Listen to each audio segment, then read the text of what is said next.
ನಮಸ್ಕಾರ ವೀಕ್ಷಕರೇ. ಒಬ್ಬ ವೀಕ್ಷಕರು ಈ ಕರ್ನಾಟಕ ಹಿಂದೂ ಧಾರ್ಮಿಕ ಸಂಸ್ಥೆ ಮತ್ತು ಧರ್ಮಾದಾಯ ದತ್ತಿಗಳ ಕಾಯ್ದೆ ಯಾವ ರೀತಿ ಯಾವ ಧಾರ್ಮಿಕ ಸಂಸ್ಥೆಗಳಿಗೆ ಅನ್ವಯಿಸ್ತದೆ ಅನ್ನೋ ಪ್ರಶ್ನೆ ಮಾಡಿದ್ದಾರೆ. ಸೊ ಈ ಕರ್ನಾಟಕ ಹಿಂದೂ ಧಾರ್ಮಿಕ ಕಾಯ್ದೆ ಏನಿದೆ ಇದು ಈಗಾಗಲೇ ಸರ್ವೋಚ್ಚ ನ್ಯಾಯಾಲಯದಲ್ಲಿ ವಿಚಾರಣೆಗಿದೆ ಅನ್ನೋದನ್ನು ತಾವು ಮತ್ತೊಮ್ಮೆ ಗಮನಿಸಬೇಕಾಗ್ತದೆ. ಸೊ ಸರ್ವೋಚ್ಚ ನ್ಯಾಯಾಲಯದಲ್ಲಿ ಈ ಕಾಯ್ದೆ ಕುರಿತಾಗಿ ಅಂದರೆ ಕಾನೂನು ಬದ್ಧತೆ ಅಥವಾ ಸಂವಿಧಾನ ಬದ್ಧತೆ ಕುರಿತಾಗಿ ತೀರ್ಪು ಬಂದ ನಂತರ ಇನ್ನೂ ಸ್ಪಷ್ಟವಾಗ್ತದೆ. ಅಲ್ಲಿವರೆಗೆ ಈ ಕಾಯ್ದೆಯ ಕೆಲವೊಂದಷ್ಟು ಅಂಶಗಳು ಮಾತ್ರ ಈಗ ಅನ್ವಯ ಆಗ್ತಾ ಇದ್ದಾವೆ. ಅದರ ಪ್ರಕಾರ ಏನು ಸೀಮಿತವಾದಂಥ ಕಾರ್ಯಚಟುವಟಿಕೆಗಳು ಧಾರ್ಮಿಕ ದತ್ತಿಯ ಆಯುಕ್ತರ ಕಚೇರಿಯಲ್ಲಿ ನಡೀತಾ ಇದ್ದಾವೆ ಅನ್ನೋದನ್ನು ಈಗಾಗಲೇ ನಾನು ಬೇರೆ ವಿಡಿಯೋದಲ್ಲಿ ತಿಳಿಸಿದ್ದೇನೆ. ಈಗ ಮುಖ್ಯವಾಗಿ ಈ ಕಾಯ್ದೆ ಯಾವ ಧಾರ್ಮಿಕ ಸಂಸ್ಥೆಗಳಿಗೆ ಅನ್ವಯಿಸ್ತದೆ ಅನ್ನೋದನ್ನ ನಾವು ತಿಳ್ಕೊಳ್ಳೋಕೆ ಈ ವಿಡಿಯೋ ಮಾಡಿದ್ದೇನೆ. ಸೊ ಇದರಲ್ಲಿ ಮುಖ್ಯವಾಗಿ ಈ ಕಾಯ್ದೆಯ ಸೆಕ್ಷನ್ 1(4) ಅದನ್ನ ಓದಿದಾಗ ಇದು 23ನೇ ಪ್ರಕರಣದಲ್ಲಿ ಅಧಿಸೂಚಿಸಿದಂಥ ಎಲ್ಲ ಧಾರ್ಮಿಕ ಸಂಸ್ಥೆಗಳು ಧರ್ಮಾದಾಯ ದತ್ತಿಗಳಿಗೆ ಅನ್ವಯ ಆಗ್ತದೆ ಅಂತ ತಿಳ್ಕೊಳ್ಬೇಕು.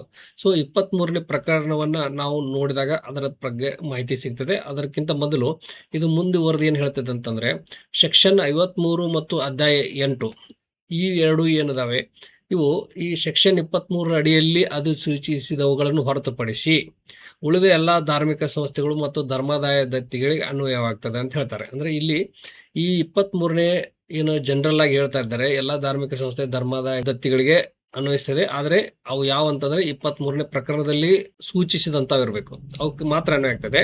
ಮತ್ತು ಇವುಗಳಿಗೆ ಅನ್ವಯ ಆಗದೆ ಇರುವಂಥ ಏನು ಸಂಸ್ಥೆಗಳದ ಅವಕ್ಕೆ ಈ ಸೆಕ್ಷನ್ 53 ಮತ್ತು 8 ಇವು ಅಧ್ಯಾಯ 8 ಇವು ಅನ್ವಯ ಆಗ್ತದೆ ಅನ್ನೋದು ತಿಳ್ಕೊಳ್ಬೇಕು. ಸೊ ಇದನ್ನು ನಾನು ಬಿಡಿಸಿ ಹೇಳ್ತೇನೆ. ಆದರೆ ಇಲ್ಲಿ ಮುಖ್ಯವಾಗಿ ತಿಳ್ಕೊಳ್ಬೇಕಂತಂದ್ರೆ ಈ ಒಂದು ಕಾಯ್ದೆ ಒಂದು ಮಠಕ್ಕೆ ಅಥವಾ ಮಠಕ್ಕೆ ಸೇರಿದ ಅಥವಾ ಅದು ನಿರ್ವಹಿಸುತ್ತಿರುವ ದೇವಸ್ಥಾನಕ್ಕೆ ಅನ್ವಯ ಆಗತಕ್ಕದ್ದಲ್ಲ ಅನ್ನೋದನ್ನ ಸ್ಪಷ್ಟವಾಗಿ ತಿಳ್ಕೊಳ್ಬೇಕು. ಅಂದ್ರೆ ಈ ಕಾಯ್ದೆ ಮಠಗಳಿಗೆ ಅನ್ವಯಿಸುವುದಿಲ್ಲ. ಅಷ್ಟೇ ಅಲ್ಲ, ಮಠಗಳು ನಿರ್ವಹಿಸುತ್ತಿರುವ ಅಥವಾ ಮಠಗಳಿಗೆ ಸೇರಿದಂಥ ಯಾವುದೇ ದೇವಸ್ಥಾನ ಇದ್ರೆ ಆ ಮಠಗಳ ಒಳಗೆ ಅಥವಾ ಮಠದ ಒಂದು ವ್ಯಾಪ್ತಿಯೊಳಗೆ ಅವರ ಹಕ್ಕಿನ ಅಲ್ಲಿ ಇರುವಂಥ ಅಥವಾ ಅವರ ನಿರ್ವಹಿಸ್ತಾ ಇರುವಂಥ ದೇವಸ್ಥಾನ ಇದ್ರೆ ಆ ದೇವಸ್ಥಾನಕ್ಕೂ ಸಹಿತ ಈ ಕಾಯ್ದೆ ಅನ್ವಯಿಸುವುದಿಲ್ಲ ಅನ್ನೋದನ್ನ ಸ್ಪಷ್ಟವಾಗಿ ತಿಳ್ಕೊಳ್ಬೇಕು. ಅದಕ್ಕಾಗಿ ಇಲ್ಲಿ ವಿವರಣೆಯನ್ನು ಸಹಿತ ಕೊಟ್ಟಿದ್ದಾರೆ. ಈ ಕಾಯ್ದೆ ಉದ್ದೇಶಕ್ಕಾಗಿ ಮಠ ಎಂದರೆ ಏನು ಅಂದ್ರೆ ಒಂದು ಧಾರ್ಮಿಕ ಸಂಸ್ಥೆ ಎಂದರ್ಥ. ಇದರ ನೇತೃತ್ವವನ್ನು ಒಬ್ಬ ವ್ಯಕ್ತಿ ವಹಿಸಿರುತ್ತಾರೆ. ಆ ವ್ಯಕ್ತಿಗಳ ಕರ್ತವ್ಯ ಏನು ಅನ್ನೋದನ್ನು ತಿಳ್ಕೊಂಡಾಗ ಆ ಮಠ ಅಂದ್ರೆ ಏನು ಅನ್ನೋದು ಅರ್ಥ ಆಗ್ತದೆ. ಸೊ ಮಠವು ಯಾವ ಪಂಥ, ಪಂಗಡ ಅಥವಾ ಸಂಪ್ರದಾಯಕ್ಕೆ ಸೇರಿದೆಯೋ ಅದರ ಧರ್ಮ ಬೋಧನೆಗಳು ಮತ್ತು ತತ್ವಶಾಸ್ತ್ರವನ್ನು ಬೋಧಿಸುವುದು ಹಾಗೂ ಪ್ರಚಾರ ಮಾಡುವುದು ಈ ಒಬ್ಬ ಏನು ಮಠದ ಮುಖ್ಯಸ್ಥ ಅಂದ್ರೆ ಮಠಾಧೀಶ ಅವರ ಒಂದು ಕೆಲಸ ಆಗಿರ್ತದೆ. ಆ ಮಠ ಏನು ಯಾವ ಒಂದು ಪಂಥಕ್ಕೆ, ಪಂಗಡಕ್ಕೆ ಅಥವಾ ಸಂಪ್ರದಾಯಕ್ಕೆ ಸೇರಿದೆಯೋ ಆ ಒಂದು ಪಂಥದ, ಪಂಗಡದ, ಸಂಪ್ರದಾಯದ ಏನು ಧಾರ್ಮಿಕ ಬೋಧನೆಗಳದಾವೆ ಮತ್ತು ತತ್ವಶಾಸ್ತ್ರ ಇದೆ ಅದನ್ನ ಬೋಧಿಸುವುದು ಅವರ ಒಂದು ಏನು ವ್ಯಕ್ತಿ ಅಥವಾ ಮಠಾಧೀಶರ ಕೆಲಸ. ಮತ್ತು ಎರಡನೇದ್ದು ಧಾರ್ಮಿಕ ಶಿಕ್ಷಣ ಮತ್ತು ತರಬೇತಿಯನ್ನು ನೀಡುವುದು ಮತ್ತು ಆಧ್ಯಾತ್ಮಿಕ ಸೇವೆಯನ್ನು ಸಲ್ಲಿಸುವುದು. ಶಿಷ್ಯ ಸಮೂಹದ ಮೇಲೆ ಆಧ್ಯಾತ್ಮಿಕ ನಾಯಕತ್ವವನ್ನು ಚಲಾಯಿಸುವುದು, ಅಂದ್ರೆ ಅವರಿಗೆ ಶಿಷ್ಯ ವರ್ಗ ಇರಬೇಕು ಮತ್ತು ಅಂತ ನಾಯಕತ್ವವನ್ನು ಹೊಂದಿರುವುದಾಗಿ ಪ್ರತಿಪಾದಿಸುವುದು.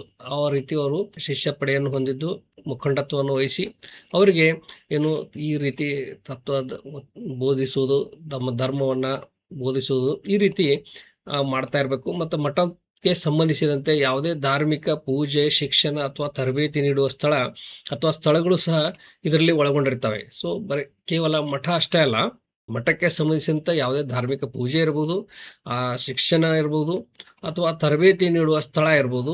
ಸ್ಥಳ ಒಂದೇ ಅಲ್ಲ, ಸ್ಥಳಗಳು ಸಹಿತ ಅಲ್ಲಿ ಇದರಲ್ಲಿ ಒಳಗೊಂಡಿರ್ಬೋದು. ಇವು ಎಲ್ಲ ಸಹಿತ ಮಠ ಅಂತೇಳಿ ಅವು ಕನ್ಸಿಡರ್ ಆಗ್ತವೆ, ಅಂದರೆ ಮಠದ ಭಾಗವಾಗಿ ಅವರು ಪರಿಗಣಿಸ್ತಾರೆ. ಸೊ ಈ ರೀತಿ ಈ ಮಠಗಳಿಗೆ ಅಥವಾ ಮಠಕ್ಕೆ ಸಂಬಂಧಿಸಿದ ಈ ರೀತಿ ಅಂಶಗಳಿಗೆ ಅಂದರೆ ದೇವಸ್ಥಾನ ಮತ್ತು ಅಲ್ಲಿ ಪೂಜೆ, ಶಿಕ್ಷಣ ಅಥವಾ ತರಬೇತಿ ನೀಡುವ ಸ್ಥಳ ಅಥವಾ ಸ್ಥಳಗಳು ಇವುಗಳಿಗೆ ಈ ಕಾಯ್ದೆ ಅನ್ವಯಿಸಿದಿಲ್ಲ. ಇನ್ನು ನಾವು ಮತ್ತೆ ಇಲ್ಲಿ ವಾಪಸ್ ಬಂದಾಗ 23ನೇ ಪ್ರಕರಣದಲ್ಲಿ ಅಧಿಸೂಚಿಸಿದಂಥ ಧಾರ್ಮಿಕ ಸಂಸ್ಥೆಗಳು ಮತ್ತು ಧರ್ಮಾದಾಯ ದತ್ತಿಗಳು ಯಾವುವು ಅವಕ್ಕೆ ಈ ಕಾಯ್ದೆ ಅನ್ವಯ ಆಗ್ತದೆ ಅಂತ ಹೇಳಿದ್ದಾರೆ. ಸೊ ಅದನ್ನ ನಾವೀಗ ನೋಡೋಣ. ಅಧ್ಯಾಯ 6ರಲ್ಲಿ ಅಧಿಸೂಚಿತ ಸಂಸ್ಥೆಗಳಂತ ಅದಾವೆ.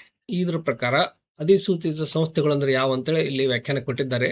ರಾಜ್ಯ ಸರ್ಕಾರವು ಈ ಕಾಯ್ದೆ ಜಾರಿಗೆ ಬಂದ ನಂತರ, ಅಂದ್ರೆ ಏನು 1997ರ ಕಾಯ್ದೆ ಏನಿದೆ ಇದು ಬಂದ ನಂತರ ಆದಷ್ಟು ಬೇಗ ಪ್ರತಿ ಕಂದಾಯ ಜಿಲ್ಲೆಗೆ ಸಂಬಂಧಿಸಿದಂತೆ ಈ ಕೆಳಗಿನವುಗಳ ಪಟ್ಟಿಯನ್ನು ಅಧಿಸೂಚನೆ ಮೂಲಕ ಪ್ರಕಟಿಸತಕ್ಕದ್ದು. ಅಂದ್ರೆ ಈ ಕಾಯ್ದೆ ಬಂದ ನಂತರ ಈಗಾಗಲೇ ಸರ್ಕಾರ ತನ್ನ ಒಂದು ಅಧಿಸೂಚನೆ ಮೂಲಕ ಪಟ್ಟಿಯನ್ನ ಪ್ರಕಟಣೆ ಮಾಡಿದೆ. ಆ ಪ್ರಕಾರ ಸಂಪೂರ್ಣವಾಗಿ ರಾಜ್ಯ ಸರ್ಕಾರದ ಉಸ್ತುವಾರಿಯಲ್ಲಿರುವ ಅಥವಾ ಯಾವುದೇ ಪ್ರಯೋಜನಕ್ಕಾಗಿ ಅಂದ್ರೆ ರಾಜ್ಯ ಸರ್ಕಾರದ ಒಂದು ಸುಪರ್ದಿಯಲ್ಲಿರುವಂತ ಅನ್ನೋದನ್ನ ತಿಳ್ಕೊಳ್ಬೇಕು.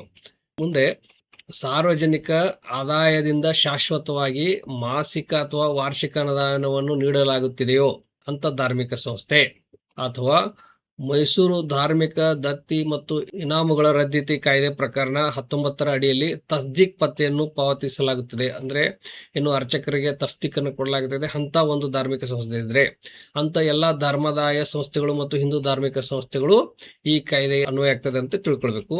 ಅದೇ ರೀತಿ ಮುಂದೆ ಹೈದರಾಬಾದ್ ದತ್ತಿ ನಿಯಮಗಳು ಅಡಿಯಲ್ಲಿ ನೋಂದಾಯಿಸಲ್ಪಟ್ಟ ಸಂಸ್ಥೆಗಳು, ಅದೇ ರೀತಿ ಆಗಿನ ಮದ್ರಾಸ್ ಹಿಂದೂ ಧಾರ್ಮಿಕ ಧರ್ಮಾದಾಯ ದತ್ತಿಗಳ ಕಾಯ್ದೆ 1950ರಿಂದ ನಿಯಂತ್ರಿಸಲ್ಪಡುವ ಎಲ್ಲಾ ಸಂಸ್ಥೆಗಳು ಸಹಿತ ಈ ಕಾಯ್ದೆ ಅನ್ವಯ ಆಗ್ತದೆ.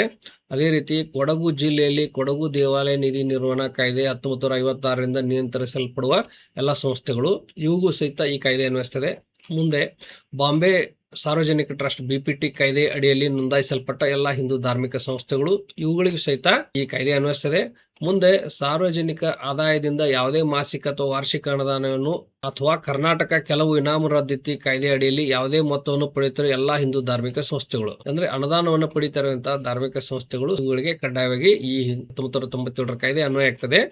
ಅದೇ ರೀತಿ ಕೊನೆಯದಾಗಿ ರೇಣುಕಾ ಯಲ್ಲಮ್ಮ ದೇವಸ್ಥಾನ ಆಡಳಿತ ಕಾಯ್ದೆ ಅದರ ಅಡಿಯಲ್ಲಿ ನಿಯಂತ್ರಿಸಲ್ಪಡುವ ಸೌದತ್ತಿಯ ಶ್ರೀ ರೇಣುಕಾ ಯಲ್ಲಮ್ಮ ದೇವಾಲಯ. ಸೊ ಇವುಗಳಿಗೆ ಅಂದ್ರೆ ಈ 23 ಕಲಂನೊಳಗೆ ತೋರಿಸಿದಂತ ಇವೆಲ್ಲ ಸಂಸ್ಥೆಗಳು ಅಧಿಸೂಚಿತ ಸಂಸ್ಥೆಗಳಾಗ್ತವೆ. ಇವುಗಳಿಗೆ ಈ ಒಂದು ಕಾಯ್ದೆ ಅನ್ವಯ ಆಗ್ತದೆ ಅನ್ನೋದು ಸ್ಪಷ್ಟವಾಗಿ ತಿಳ್ಕೊಳ್ಬೇಕು. ಇನ್ನು ಕಲಂ 53ರಲ್ಲಿ ದೇವಸ್ಥಾನಗಳ ನೋಂದಣಿ ಅಂತದೆ. ಈ ಕಾಯ್ದೆ ಪ್ರಕರಣ 23ರ ಅಡಿಯಲ್ಲಿ ಅಧಿಸೂಚಿಸಲಾದ ದೇವಾಲಯಗಳನ್ನು ಹೊರತುಪಡಿಸಿ ಉಳಿದ ಯಾವುದೇ ದೇವಾಲಯ ಅಥವಾ ದತ್ತಿಯ ಧರ್ಮದರ್ಶಿ, ವ್ಯವಸ್ಥಾಪಕ ಅಥವಾ ಅದರ ನಿರ್ವಹಣೆಗೆ ಉಸ್ತುವಾರಿ ಇತರ ಯಾವುದೇ ವ್ಯಕ್ತಿಯು ಕರ್ನಾಟಕ ಹಿಂದೂ ಧಾರ್ಮಿಕ ಸಂಸ್ಥೆಗಳ ಮತ್ತು ಧರ್ಮಾದಾಯ ದತ್ತಿಗಳ ತಿದ್ದುಪಡಿ ಕಾಯ್ದೆ 2011 ಜಾರಿಗೆ ಬಂದ ನಂತರ, ಅಂದ್ರೆ ಇದನ್ನ 97ರಾಗ ಇತ್ತು ಕಾಯ್ದೆ, ಇದನ್ನ 2011ರಾಗ ತಿದ್ದುಪಡಿ ಮಾಡಿದ್ದಾರೆ. ಈ ತಿದ್ದುಪಡಿ ಕಾಯ್ದೆ ಬಂದ ದಿನಾಂಕದಿಂದ 90 ದಿನಗಳ ಒಳಗಾಗಿ ಸದರಿ ದೇವಾಲಯವು ಯಾವ ಸಹಾಯಕ ಆಯುಕ್ತರ ವ್ಯಾಪ್ತಿಯಲ್ಲಿ ಬರುತ್ತದೆ ಅಂತ ಸಹಾಯಕ ಆಯುಕ್ತರಿಗೆ ಅದರ ನೋಂದಣಿಗಾಗಿ ಅರ್ಜಿ ಸಲ್ಲಿಸತಕ್ಕದ್ದು. ಅಂದ್ರೆ ಯಾವುದು ಈಗಾಗಲೇ 23 ಕಲಂನೊಳಗೆ ಓದಿ ತಿಳಿಸಿ ಹೇಳಿದಂತ ಏನು ಧಾರ್ಮಿಕ ಸಂಸ್ಥೆಗಳಿಗೆ ಅವುಗೆ ಕಡ್ಡಾಯವಾಗಿ 1997ರ ಈ ಕಾಯ್ದೆ ಅನ್ವಯ ಆಗ್ತದೆ. ಆ ಸಂಸ್ಥೆಗಳನ್ನು ಹೊರತುಪಡಿಸಿ ಉಳಿದ ಯಾವುದೇ ಸಂಸ್ಥೆಗಳದಾವೆ ಅವನ್ನ ನಡೆಸ್ತಾ ಇರುವಂತ ನೋಡ್ಕೊಳ್ತಾ ಇರುವಂತ ಧರ್ಮದಸ್ತಿ, ವ್ಯವಸ್ಥಾಪಕ ಅಥವಾ ನಿರ್ವಹಣೆ ಉಸ್ತುವಾರಿ ಹೊಂದಿದಂತ ಯಾವುದೇ ವ್ಯಕ್ತಿ ಈ ಒಂದು 2011ರ ಕಾಯ್ದೆ ಜಾರಿಗೆ ಬಂದ 90 ದಿವಸ ಒಳಗಾಗಿ ತಮ್ಮ ಸಂಸ್ಥೆಯ ನೋಂದಣಿಗಾಗಿ ಅರ್ಜಿ ಸಲ್ಲಿಸಬೇಕಂತ ಹೇಳ್ತಾರೆ. ಆದರೆ ಸೂಕ್ತ ಕಾರಣಗಳನ್ನು ದಾಖಲಿಸಿ ಅರ್ಜಿ ಸಲ್ಲಿಸಲು ನಿಗದಿಯಾದ ಅವಧಿಯನ್ನು ವಿಸ್ತರಿಸಲು ಸಹಾಯಕ ಆಯುಕ್ತರಿಗೆ ಅಧಿಕಾರ ಇದೆ. ಅಂದ್ರೆ 90 ದಿವಸ ಅಂತ ಕೊಟ್ಟಿದ್ದಾರೆ, ಆದ್ರೆ ವಿಳಂಬ ಆದ್ರೂ ಸಹಿತ ಅವರು ನೋಂದಣಿ ಮಾಡ್ಕೋಬೇಕು. ಈ ರೀತಿ ನೋಂದಣಿಯಾದಂತ ಧಾರ್ಮಿಕ ಸಂಸ್ಥೆಗಳು ಮತ್ತು ಧರ್ಮಾದಾಯ ದತ್ತಿಗಳಿಗೆ ಈ ಕಾಯ್ದೆ ಸಹಿತ ಅನ್ವಯ ಆಗ್ತದೆ. ಅಂದ್ರೆ ಈ ರೀತಿ ನೋಂದಣಿ ಆದ್ರೆ ಅವುಗಳಿಗೆ ಸಹಿತ ಈ ಕಾಯ್ದೆ ಅನ್ವಯ ಆಗ್ತದೆ ಅಂತ ತಿಳ್ಕೊಳ್ಬೇಕು. ಇನ್ನು ಅಧ್ಯಾಯ 8ರಲ್ಲಿ ಘೋಷಿತ ಸಂಸ್ಥೆಗಳಿಗೆ ಬರ್ತವೆ. ಈ ಘೋಷಿತ ಸಂಸ್ಥೆಗಳು ಯಾವಂತಂದ್ರೆ ಪ್ರಕರಣ 43ರ ಅಡಿಯಲ್ಲಿ ಆಯುಕ್ತರು ನೀಡಿದ ವರದಿ ಅಥವಾ ಇನ್ಯಾವುದೇ ಮೂಲದಿಂದ ಯಾವುದೇ ಹಿಂದೂ ಧಾರ್ಮಿಕ ಸಂಸ್ಥೆ ಅದು ಸ್ಥಾಪಿತ ಯೋಜನೆಯಿಂದ ನಿಯಂತ್ರಿಸಲ್ಪಡಿ ಅಥವಾ ಇಲ್ಲದಿರಲಿ ಒಂದು ಹಿಂದೂ ಧಾರ್ಮಿಕ ಸಂಸ್ಥೆ ಅದರ ಸರಿಯಾಗಿ ನಿರ್ವಹಣೆ ಇಲ್ಲ, ದುರ್ಬಲ ಆಡಳಿತ ಇದೆ ಅಥವಾ ದುರ್ವ್ಯವಸ್ಥೆಗೆ ಒಳಗಾಗಿದೆ ಅಂತೇಳಿ ಸರ್ಕಾರಕ್ಕೆ ಮನವರಿಕೆ ಆದ್ರೆ ಸರ್ಕಾರ ಈ ಕಾಯ್ದೆ ಅಡಿಯಲ್ಲಿ 5 ವರ್ಷಗಳವರೆಗೆ ತನ್ನ ಸುಪರ್ದಿಯಲ್ಲಿ ತೆಗೆದುಕೊಳ್ಳುವಂತ ಅಧಿಕಾರ ಇದೆ. ಅದಕ್ಕಾಗಿ ಅವರು ಘೋಷಿತ ಸಂಸ್ಥೆಗಳಂತೆ ಘೋಷಣೆ ಮಾಡುವಂತ ಅಧಿಕಾರ ರಾಜ್ಯ ಸರ್ಕಾರಕ್ಕಿದೆ. ಈ ರೀತಿ ಕಲಂ 23ರಲ್ಲಿ ತಿಳಿಸಿ ಹೇಳಿದಂತ ಧಾರ್ಮಿಕ ಸಂಸ್ಥೆಗಳಿಗೂ ಈ 1997ರ ಕಾಯ್ದೆ ಅನ್ವಯ ಆಗ್ತದೆ. ಮತ್ತು ಯಾವುದು ಧಾರ್ಮಿಕ ಸಂಸ್ಥೆಗಳು ಈ ಕಲಂ 53ರ ಅಡಿಯಲ್ಲಿ ದೇವಸ್ಥಾನಗಳ ನೋಂದಣಿಯಾಗಿರ್ತವೆ, ಅಂದ್ರೆ ಈಗಾಗಲೇ 23ರಲ್ಲಿ ತೋರಿಸಿದಂತ ಸಂಸ್ಥೆಗಳನ್ನು ಬಿಟ್ಟು ಬೇರೆ ಸಂಸ್ಥೆಗಳು ಯಾವ ನೋಂದಣಿ ಆಗ್ತವೆ ಅವುಗಳಿಗೂ ಸಹಿತ ಅನ್ವಯ ಆಗ್ತದೆ. ಮತ್ತು ಕೊನೆಯದಾಗಿ ಯಾವುದೇ ರೀತಿಯ ಧಾರ್ಮಿಕ ಸಂಸ್ಥೆ ಇರಲಿ ಅಲ್ಲಿ ಸರಿಯಾಗಿ ನಿರ್ವಹಣೆ ಇಲ್ಲ ಅಂತಂದ್ರೆ ಅಥವಾ ಇನ್ನು ದುರ್ವ್ಯವಸ್ಥೆಗೆ ಒಳಗಾಗಿದೆ ಅಂತ ಕಂಡು ಬಂದ್ರೆ ಸರ್ಕಾರ ಅದನ್ನ ತನ್ನ ಸುಪರ್ದಿಗೆ ತೆಗೆದುಕೊಂಡು ಅದನ್ನ ಸರಿಯಾಗಿ ನಿರ್ವಹಣೆ ಮಾಡಿ ಸೂಕ್ತ ಒಂದು ವ್ಯವಸ್ಥೆ ಮಾಡಿಕೊಂಡು ತದನಂತರ ಸೂಕ್ತ ವ್ಯಕ್ತಿಗಳಿಗೆ ಅದನ್ನ ನಿರ್ವಹಿಸಲು ಕೊಡಬಹುದು. ಸೊ ಆ ರೀತಿ ಘೋಷಿತ ಸಂಸ್ಥೆಗಳಿದ್ರೆ ಈ 1997ರ ಧಾರ್ಮಿಕ ಕಾಯ್ದೆ ಅನ್ವಯ ಆಗ್ತದೆ ಅನ್ನೋದನ್ನ ತಿಳ್ಕೊಳ್ಬೇಕು. ಸೊ ಈ ರೀತಿ ಧಾರ್ಮಿಕ ಸಂಸ್ಥೆಗಳಿಗೆ ಕಾಯ್ದೆ ಅನ್ವಯ ಆಗ್ತದೆ. ಆದ್ರೆ ಯಾವ ಧಾರ್ಮಿಕ ಸಂಸ್ಥೆಗಳು ಖಾಸಗಿ ಧಾರ್ಮಿಕ ಸಂಸ್ಥೆಗಳದಾವೆ ಅಥವಾ ಈ ರೀತಿ ಕಾಯ್ದೆಯೊಳಗೆ ನೋಂದಣಿಯಾಗಿಲ್ಲ, ಘೋಷಿಸಿದ ಸಂಸ್ಥೆಗಳೆಲ್ಲ ಕಲಂ 23ರಲ್ಲಿ ಬರುವುದಿಲ್ಲ, ಆನುವಂಶಿಕ ಧಾರ್ಮಿಕ ಟ್ರಸ್ಟ್ಗಳಿರ್ತವೆ, ಅವುಗಳನ್ನ ಸರ್ಕಾರ ತೆಗೆದುಕೊಳ್ಳಕ್ ಬರುವುದಿಲ್ಲ. ಆ ಟ್ರಸ್ಟ್ ನ ಉದ್ದೇಶಗಳ ಪ್ರಕಾರ ಆ ಖಾಸಗಿ ಮತ್ತು ಆನುವಂಶಿಕ ಹೆರಿಡಿಟರಿ ಟ್ರಸ್ಟಿಶಿಪ್ ಇರ್ತದೆ. ಅದರ ಪ್ರಕಾರನೇ ಹೋಗ್ಬೇಕಾಗ್ತದೆ. ಅಲ್ಲಿ ಸರ್ಕಾರ ಹಸ್ತಕ್ಷೇಪ ಮಾಡಕ್ ಬರೋದಿಲ್ಲ, ಅಂತ ಧಾರ್ಮಿಕ ಸಂಸ್ಥೆಗಳನ್ನ ತನ್ನ ಸುಪರ್ದಿಗೆ ತೆಗೆದುಕೊಳ್ಳಕ್ ಬರಲ್ಲ.